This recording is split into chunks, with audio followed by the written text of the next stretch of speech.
Hi there. Thanks for joining me on another live meditation session. Uh, Today, I want to talk about a very, very crucial topic, which is why does every religion, more or less, predict end of times? Don't you think it's kind of strange? Most of the religions evolve from various starting point. Some are monotheist and some are polytheist. There are, some religion prescribes to only one single god, and some religion accommodate plenty of different gods. But one thing is common, at least for the primary or the major world religions, that they all predict end of times. And if you ever wonder why is that, the answer is very simple. These guys are not geniuses. It's a given. Like if you just logically look at things, obviously there has been a time when we all didn't exist. And obviously, there will be a time when we all won't exist. And that's pretty much what is end of times. It's a logical conclusion. If universe exists, then universe will cease to exist at some point of time. That's why you cannot predict when that end of time's gonna be, because it's obviously impossible to predict that. And that's one of the primary reason why it's impossible to predict when climate crisis gonna hit us, and it gonna change the way of our life altogether. It already is affecting us, but it's gonna change it dramatically. And I'm bringing that point because most of the conservatives, at least in the United States, kind of make a point that climate crisis doesn't exist because the predictions all the scientists gave maybe a decade back you know uh, is sort of I would say incorrect, because a decade back or 2 decades back, all the scientists, or most of the scientists, not everyone were on board and still aren't, but most of the scientists predicted that by now they're going to be a lot of crises which will show the climate crisis, or global warming as they used to call it, the effects of global warming. To be honest, we are already seeing the effects of global warming. We are seeing it in various different forms, not in the same way as, I guess, like the scientists predicted 3, 4 decades back, such as rise in ocean uh,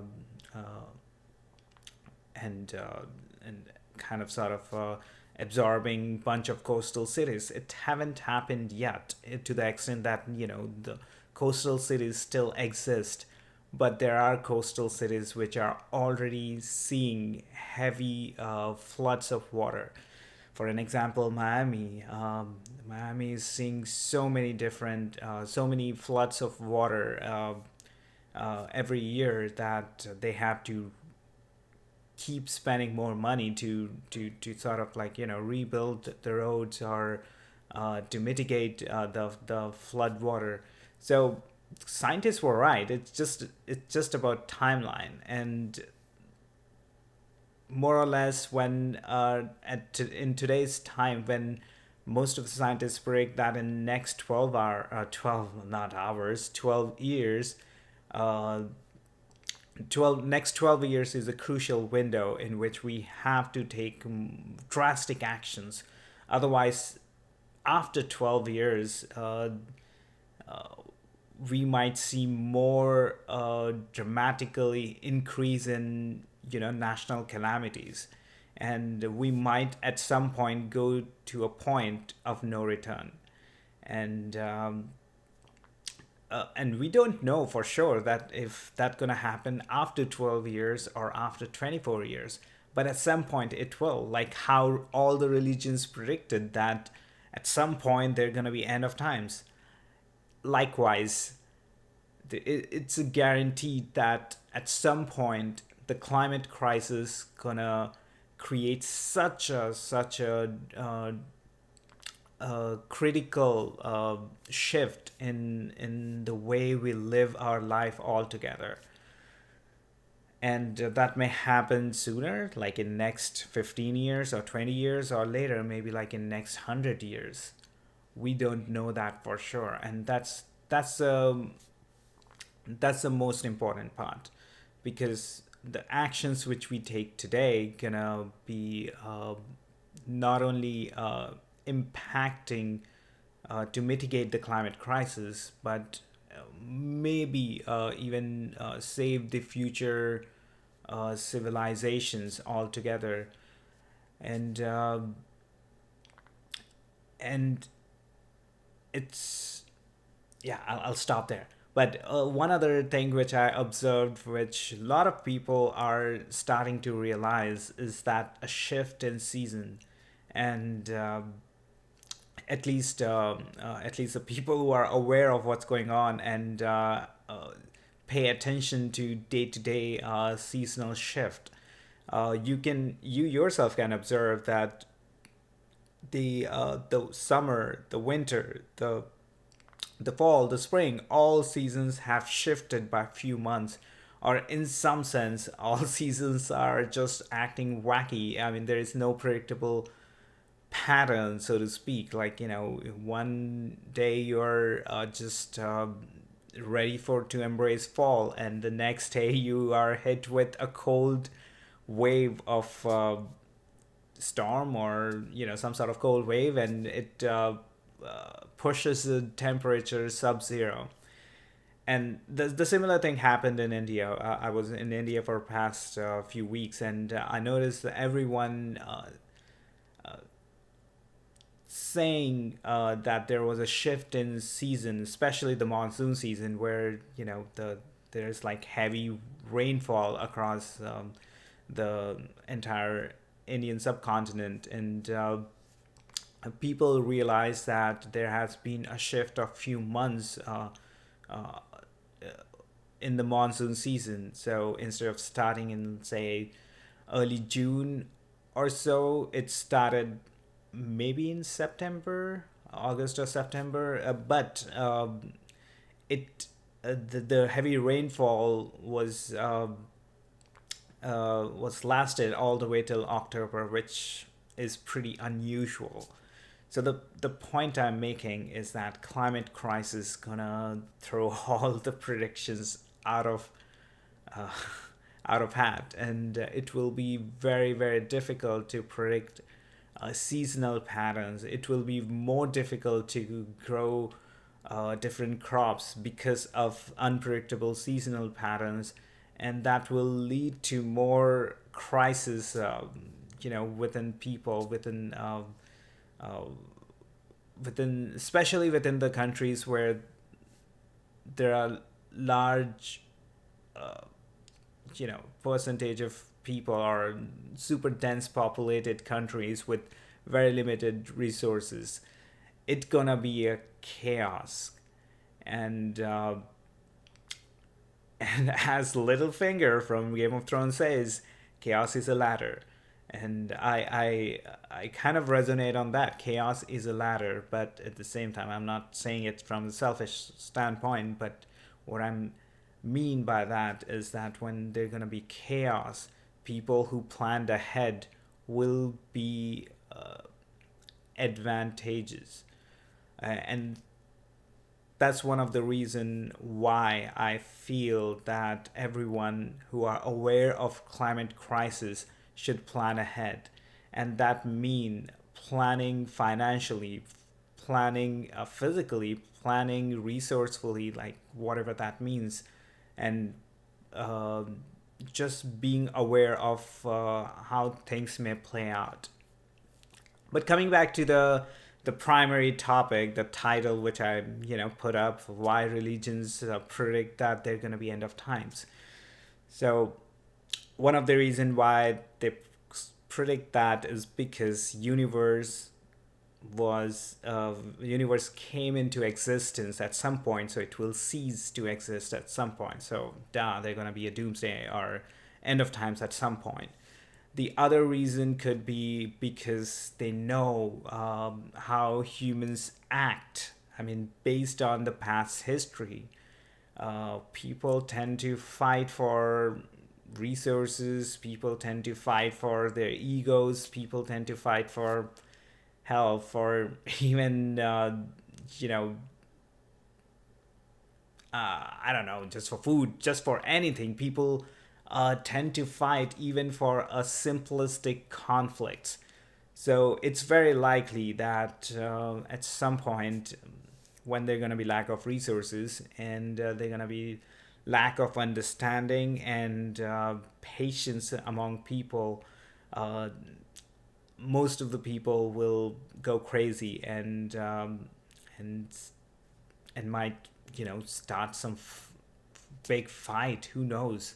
And I'm not just saying this of out of an imagination. This happened in the past. Uh, there are documented historical events when people actually go crazy. For an instance, World War II. Like, um, if you look at the patterns of how Nazis, came into power and treated fellow humans in a very inhumane way, that's that's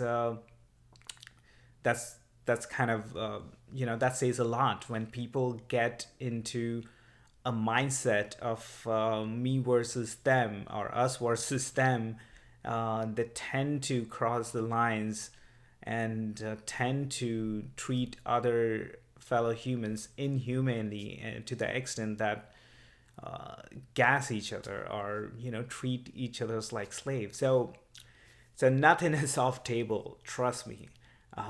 People act peacefully only when or until when they believe that the world is uh, not, I would say, hostile in some sense. And with climate crisis, that belief system might be shaken sooner than later. I hope that we able to act and reverse back some of these, or slow down the climate crisis. But and what could be the other reason why religions predict that people will, or the end of times is for sure? I guess some of it is to kind of trap their fellow, not, I won't say fellow, but their slaved uh, devotees into believing the narration of religion. Because if you look at it, if I tell you that at some in some point in the future, let me take a step back. If I tell you that, if you give me like $1 million, then in some point in the future I will give you $5 million based on all the business plan or whatever. It's very likely that if you find it interesting, you will invest into it. And that's exactly what religion is. It's a business of fear. And people are scared until they or people are scared because they believe in these narrations of afterlife, narrations of end of times. These kind of stories keep them tied into these religions. Uh, that's why when there was a recession, or in the extreme weather calamities or human created wars, people who are religious tend to become more religious because they are scared out of their back, for lack of a better word. So religion is a business of fear. And what could be the best way to trap people or keep them into the religion other than feeding them some sort of dystopia or some sort of end of times, so that people continue to believe into these myths? And that's exactly what you would observe if you pay attention to the religious fanatics, because they believe that they're going to be end of times, and during that judgment day, They will get all the rewards for being a devoted devotee, which is ironical because throughout their life, or at least most of the conservative religious people, I'm not talking about economically conservative people, but most of the conservative religious people tend to discriminate against different, say, gender, different religions, different class, different, you name it. And these people still think that just by praying in front of their God twice a day or whatever, they would be rewarded with heaven or whatever their version of heaven is. Uh, yeah, it's ironical that they treat other people with deplorable way, and then assume that they would be rewarded during the end of time or judgment day.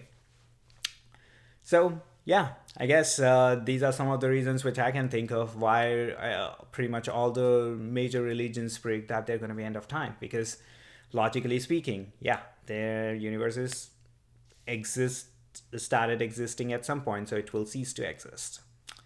And people tend to become agitated, aggravated, and start these wars and start killing each other. So that's gonna be leading to end of times and the business of fear. But what could help you to overcome the end of time, so to speak, or the time building up to end of times, is to build up inner strength. And you can cultivate, you can nurture inner strength by practicing meditation or any sort of mindfulness, or anything which takes you in this state of flow. It could be music, it could be dancing, it could be some sort of sports, it could be anything which makes you focused and take you in the state of flow. Um, However, meditation is the best way to kind of create this habit, or and also train your mind so that when you actually do something, even half-heartedly, that will this meditation training will help you to focus more during that half-hearted commitment of some sort. So uh, so anyone watching this, I hope that you check out different meditational practices and do the one which resonate with you, because that's the most important part. If you just pick up a random meditation practice, and if it did not work out for you and you just gave up because of that, I personally think that's that's like giving up when you are this close to the goal. Instead of that, try to check out like different meditational practices and see which one works for you, because you are different than I am, duh. So pick the meditational practice which works for you. For me, uh, I have meditated using various techniques, and currently I'm working on deepening my meditational practice using Vipassana technique, which is if you look at it, very very realistic meditational practice, because essentially you're just sitting still, hopefully, and just observing whatever is flowing through you. If the air is flowing through you in the form of breath, just observe that breath. If any sensations are flowing through you, just observe those sensations. And if thoughts are flowing through you, just observe those thoughts. But try not to just flow with the thoughts. Just observe those thoughts and bring your focus back to observing the breath and at large the body sensations. The most amazing part of vipassana is when you gain um, heightened focus at observing the various sensations within your body, because that's the time when you can see different sensations into play. How I can speak to my experience. I don't know how this feels like in general to others, but during the 10-day meditational retreat which I took last year, after day 4 or 5, I don't recall exactly, I could feel sensations throughout my back. And I could see, or I could feel, or I could observe, I mean, a combination of all of those. I could observe that uh, the pain which I had on one side of my back sort of shifted on the other side, which was spooky. It threw me off. I wasn't prepared for anything like that. And then I realized that over time, that pain got away, got healed, I guess. And I feel much better now than I used to a year back when went into meditation retreat. And I don't know exactly what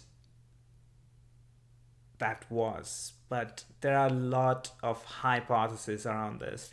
And I want to dive into Ayurvedic meditational, not meditational, medicational or medication practice to see what is their hypothesis around this, because I feel that these vibrations within our body are stored in form of blobs, or which exhibit as a pain. So by meditating and just observing those blobs, that the pain kind of got weakened and eventually dissolved in some sense. This is my hypothesis, or maybe I'm just rationalizing what I observed. But believe it or not, your belief is the strongest medication, or one of the strongest medication um, you can give to yourself. If you just start believing into a specific narration, that itself create the reality, fulfilling that narration. That's the whole woo woo around law of attraction and whatnot. But I don't want to dive into all of that unprovable things. But what I'm getting at is that your belief is so powerful that you can, if you truly believe that a sugar pills can cure your, say, headache, it does, and that's how homeopathy technically works. And that's not true for probably the more crucial or critical diseases. Like if I'm in stage 4 of cancer, and if I truly believe that I'll be healed, I honestly don't know how much of that really affect. I would assume that it positively affect my body, but not to the extent that I'll be completely healed. Or to be honest, I don't know, and hopefully I would never know. I don't want to experience cancer within this body. Uh, but that point being aside, belief is such a strong tool, and that's another reason why religions use this tool to kind of uh, in some sense brainwash you and blindside you into following whatever their illogical uh, rituals are. And I noticed that I'm digressing from topic, and I guess I should start the meditation, because it's close to midnight, and as usual, it once I start meditating for an hour, it's gonna be close to 1 a.m. And you know, once I go to sleep, I'm gonna Yeah, I had to cut short on my sleep. Basically, and that sucks.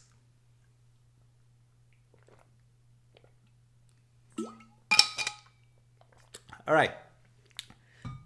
So without any overdue, I'm gonna start meditating for an hour using Vipassana technique, and you guys can enjoy watching me meditating for an hour. Feel free to grab some snacks, maybe some drink too. Just look at me and maybe put some headphone and listen to some good music because you won't be hearing any here. All right. Hey Google, set an alarm for an hour from now. Done. Your alarm set for tomorrow at 12:43 a.m.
Hey Google, stop.